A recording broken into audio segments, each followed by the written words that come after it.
नमस्कार, आप देख रहे हैं लाइव इंडिया हर पल। मैं हूं आपके साथ रेखा मिश्रा। बाघमारा में कल जो हिंसक झड़प हुई थी, वो हिंसक झड़प में अब जयराम महतो की एंट्री हो चुकी है।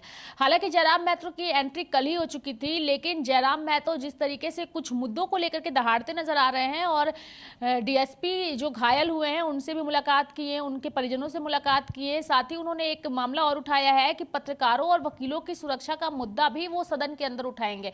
यानी कि इस पूरे मामले को लेकर, इस पूरे प्रकरण को लेकर के उन्होंने सीधे तौर पर जो है वो सवालिया निशान भी उठाए हैं लोगों की सुरक्षा को लेकर के। और ये जो अवैध तरीके से धनबाद और बाघमारा में कोयले का भी जो व्यवसाय होता है या फिर अन्य मुद्दे जो वहां पे हमेशा हावी होते हैं, उन सभी को लेकर के उन्होंने जो है वो सभी को घेरा है।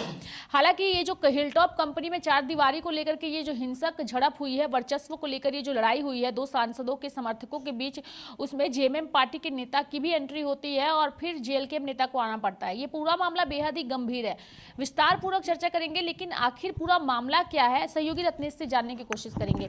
रत्नेश, परसों रात में वो जो पूरा मामला हुआ था, उस पूरे मामले में कितनी को लेकर आपके पास क्या अपडेट है फिलहाल, और क्या था मामला जिसकी वजह से हिंसक झड़प में वो तब्दील हुई? देखिए, धनबाद जिले के मधुबन थाना अंतर्गत बीसीसीएल की खरखरी कोलियरी के जंगल में आउटसोर्सिंग कंपनी हिलटॉप के चार दीवारी निर्माण होना था। उसको विवाद ने गुरुवार को हिंसक रूप ले लिया। ठेका कार्य वर्चस्व को लेकर दोपहर में दो पक्ष आमने सामने हो गए। एक पक्ष में गिरिडीह के सांसद चंद्र प्रकाश चौधरी के समर्थक थे तो दूसरे पक्ष में झामुमो नेता कारू यादव के समर्थक मोर्चा संभाले हुए थे। दोनों ओर से अंधाधुंध फायरिंग और बम विस्फोट किए गए। एक पक्ष के बाबूडीह बस्ती निवासी सुभाष सिंह के पैर में गोली लगी, जबकि दोनों पक्षों के 2 दर्जन से अधिक युवक जो हैं वो गंभीर हो गए, जख्मी हो गए। इस दौरान 1.5 दर्जन से अधिक मोटरसाइकिल को आग के हवाले कर दिया गया। समझ सकते हैं कि अगर 1.5 दर्जन से अधिक आदमी घायल हो रहा है, गाड़ियां जल रही है, तो कैसा हिंसक हुआ होगा। उसके बाद मौके पर तैनात मधुबन व धर्मबाग पुलिस भाग खड़ी हुई। बाद में बाघमारा अनुमंडल के दर्जनों थानों की पुलिस वहां पर पहुंची। इस घटना के विरोध में झामुमो समर्थकों ने खरखरी स्थित गिरिडीह सांसद चंद्र प्रकाश चौधरी के आवासीय कार्यालय, जो गिरिडीह का सांसद के जो आवासीय कार्यालय, वहां पर तोड़फोड़ भी किया। मतलब कारू यादव के जो समर्थक वहां पर तोड़फोड़ किए। उसके बाद वहां तोड़फोड़ किए, आग के हवाले कर दिए। जिसके बाद बाघमारा एसडीपीओ पुरुषोत्तम कुमार सिंह के नेतृत्व में पुलिस जो है वो जेएमएम नेता कारू यादव जिस मार्केट में खड़े रहते हैं अधिकतर, जहाँ पर वो वहाँ पर गई। खरखरी तालाब के पास पहुँच कर घटना को अंजाम देने वाले युवक की तलाश करने दी। इस दौरान एक युवक की गिरफ्तारी हुई। मार्केट में पुलिस की तलाशी की सूचना पर जेएमएम नेता कारू यादव भी वहाँ पर पहुँचे। पुलिस व कारू यादव के बीच कहासुनी हुई, बाद में हाथापाई जो है। गंभीर था रत्नेश, और इस पूरे प्रकरण में पुलिस ने जो है कई अज्ञात लोगों पर एफआईआर भी दर्ज किया है। और जयराम महतो ने खुलकर कहा है कि जो आरोपी हैं उन्हें बख्शा नहीं जाएगा और बख्शा भी नहीं जाना चाहिए। इसको लेकर खुद उन्होंने वहां पर तमाम अधिकारियों से बातचीत की है। लेकिन यहाँ पे एक सवाल रहेगा रत्नेश की, बाघमारा में और धनबाद, ये सारे जो क्षेत्र हैं, इन सभी जगहों में अवैध तरीके से कोयले की भी खरीद बिक्री होती है। ट्रकों पर जो है अवैध तरीके से बालू कोयले का कारोबार किया जाता है, दूसरे राज्यों में भेजे जाते हैं। लेकिन क्या ये कभी खत्म होगा झारखंड से? क्योंकि झारखंड को एक खनिज संपदा वाला राज्य कहा जाता है, लेकिन यहाँ पर ऊपर से नीचे, हालांकि खुलकर लोग कहते नहीं है, लेकिन पूरा का पूरा महकमा इसमें लगा हुआ रहता है। फ्रंट फुट पर सभी कहते हैं कि हम इन सारी चीज़ों को रोकेंगे, लेकिन क्या ये कभी रुकने वाला है? क्या एक अकेले जयराम महतो की आवाज़ उठाने से कोयला चोरी झारखंड में रुक जाए? देखिए, हिलटॉप कंपनी का जो चार दीवारी था वो तो एक बहाना था इन नेताओं के लिए। असल जो इन लोग का था कि वो कोयलारी को वहाँ पर कैसे अवैध किया जाए, इसको लेकर वहाँ पर लड़ाई था। तो देखिए, चंद्र प्रकाश चौधरी के समर्थक कह रहे हैं कि चार दीवारी को लेकर लड़ाई हो रहा है, तो डुल्लू महतो के समर्थक कह रहे हैं, या फिर कह लीजिए कारू यादव के समर्थक कह रहे हैं चार दीवारी को लेकर हो रहा है।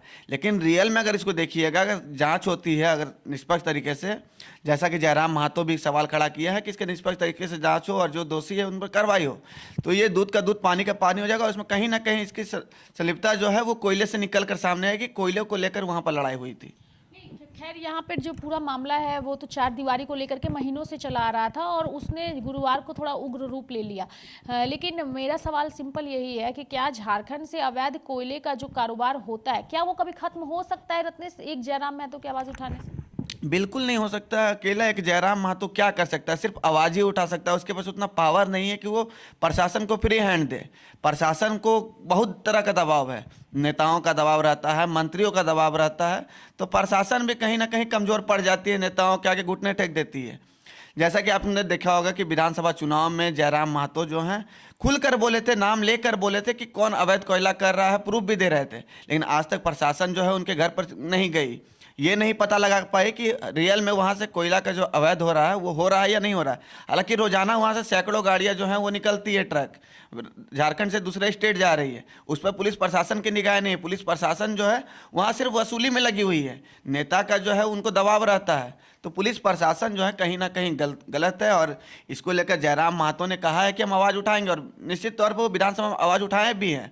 जब वो विधायक नहीं थे उससे पहले भी वो सड़क पर आंदोलन करते थे अवैध कोयला को लेकर, या फिर सीसीएल का डोरी क्वार्टर जो है उसको लेकर भी उन्होंने कहा था कि हम यहाँ पर अगर आ गए हैं, मेरे समर्थक अगर यहाँ पर क्वार्टर में रह रहे हैं तो पुलिस जबरन मुझे खाली कराने आई, क्योंकि हम अवैध तरीका से रह रहे हैं। वो ये चीज़ मान रहे थे जयराम महतो कि हम यहाँ पर अवैध करके रह रहे हैं।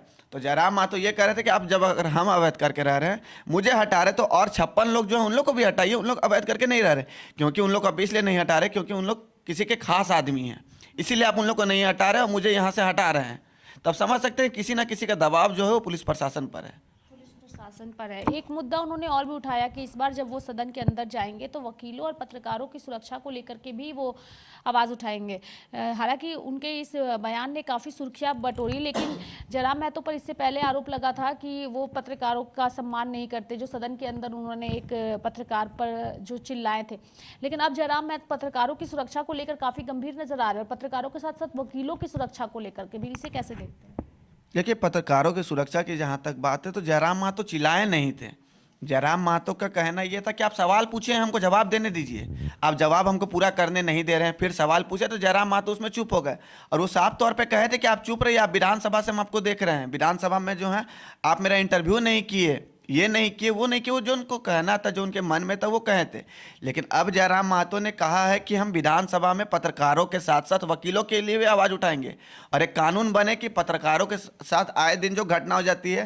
देखिए, एक सिंपल सा सवाल है कि झारखंड में महिला विधायक भी हैं, महिला मंत्री भी हैं, लेकिन एक भी महिला पत्रकार भी हैं, लेकिन एक भी विधायक हो या फिर मंत्री हो, महिला पत्रकार के लिए भी नहीं सोची, ना विधानसभा में कोई आवाज़ उठाई।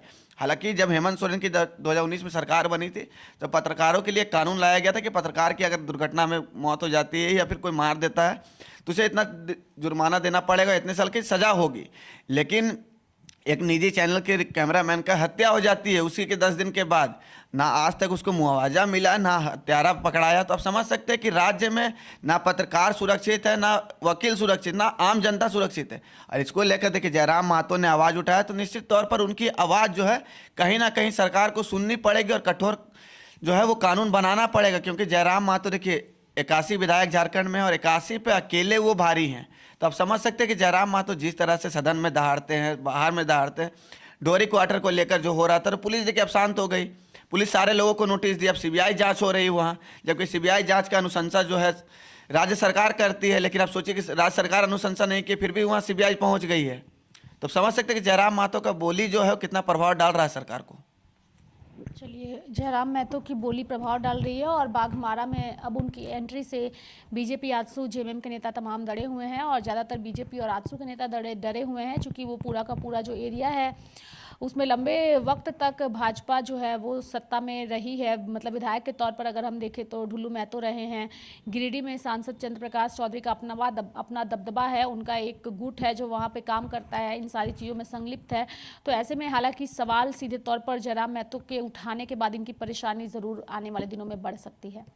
धन्यवाद रत्नेश हमारे साथ जुड़ने के लिए और तमाम जानकारियाँ देने के लिए। मेरे साथ फिलहाल अभी के लिए इस खबर में इतना ही। आप देखते रहिए लाइव इंडिया हर पल। नमस्कार।